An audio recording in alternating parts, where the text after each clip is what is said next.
Vamos a ver, eu teño algunhas cuestións, tamén me vou meter un pouco no tema das bicicletas e da convivencia, da búsqueda necesaria da convivencia nas zonas urbanas, fundamentalmente, que penso que vamos, podemos falar tamén das zonas interurbanas ou estradas convencionais, co que ten que ver coas bicicletas. Vostede falaba de, buscar dar información aos ciclistas e demais. Eu coido que sí, que por suposto que unha liña importante. A nós aquí estamos tres persoas de Pontevedra, e en Pontevedra, aparte de que a propia cidade preocupa moito por estas cuestións, o Concello, hai asociacións e colectivos que están traballando tamén nestas cuestións e buscan a concienciación dos ciclistas e demais para esa convivencia. Se xente que utiliza a bicicleta que trata de concienciar outros ciclistas, e por suposto que é importante. Pero aí eu creo que nestas problemáticas que existen entre as bicicletas, os peóns e os coches, sendo, por suposto, sendo a bicicleta e o peón a parte máis vulnerable, evidentemente, neste choque de intereses,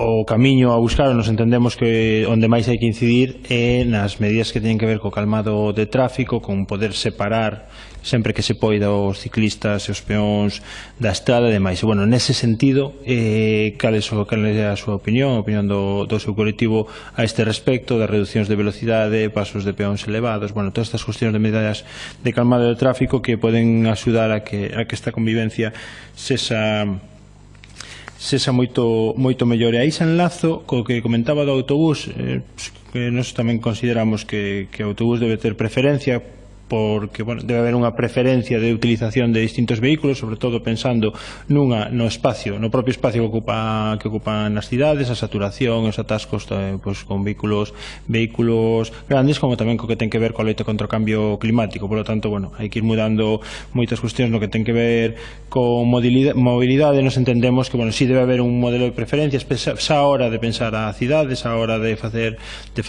urbanismo, e dar preferencia, en primeiro lugar, peóns e ciclistas, en segundo lugar, transporte colectivo, por estas preferencias de que son máis beneficiosas para a sociedade. Pero aí teño unha dúbida, e o comentábamos aquí Luís e Maiseu, os autobuses urbanos suelen ter un carteliño que pon preferencia e demais. Eu daba por feito que esta preferencia xa existía. Entón non sei se é unha recomendación ou se municipalmente pode haber este tipo de normativas ou demais. É por se nos pode expresar este dúbido, porque eu teño dúbidas a este respecto. Se pode facer municipalmente, porque hai autobuses que poñen ceda el paso. Entón, claro, non sei se é recomendación ou se pode facer a nivel municipal, ou como está ese tema normativo. Comentaba tamén o dos vehículos que se deixan moitos vehículos en doble fila, coas prisas e demais. Tamén aquí eu creo que nesta transformación dos espacios urbáns cada vez se busca ou se tende a buscar que cada vez haxa menos vehículos nos centros das cidades. Eu coido que aquí o mellor un das problemáticas que podemos atoparnos é, por unha banda, a falta de aparcadoiros disuasorios, a sitios onde a xente poida deixar os seus vehículos para poder facer vida na cidade, e despois tamén cuestións de transporte público e demais. Como podemos encaixar, ou cal é a súa opinión a este respecto, para aliviar un pouco esa carga de tráfico dos centros, sobre todo dos centros das cidades, que é onde hai unha maior problemática. E despois tamén dúas cousas para rematar, co tema das bicicletas, que antes o saltei, a parte da zona urbana, no que non son zonas urbanas, nas estradas convencionais. Nos entendemos que unha das principales problemáticas é a falta de vías suficientes ou en condicións suficientes, e a parte das propias normativas, zonas onde hai moita intensidade media de vehículos que pasan por centro de vilas e demais. Pero un dos problemas é ese, que opina ao respecto, si actuando aí se pode mellorar bastante. E despois no que ten que ver tamén cos núcleos de poboación cunha intensidade media de vehículos moi alta, que carecen o mellor de vías alternativas, de rondas ou de vías de alta capacidade cerca, e aí onde se acomete a maior número de atropelos a peóns e ciclistas, e aí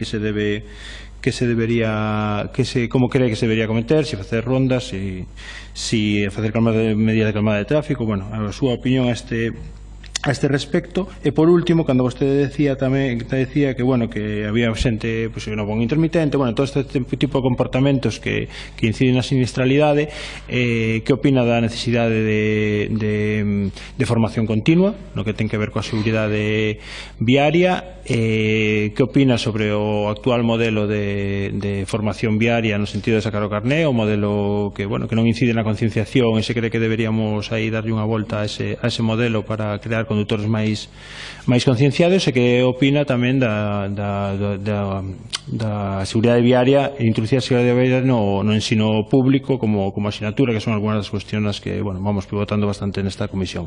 Pola miña banda máis nada, moitas gracias polas súas respostas.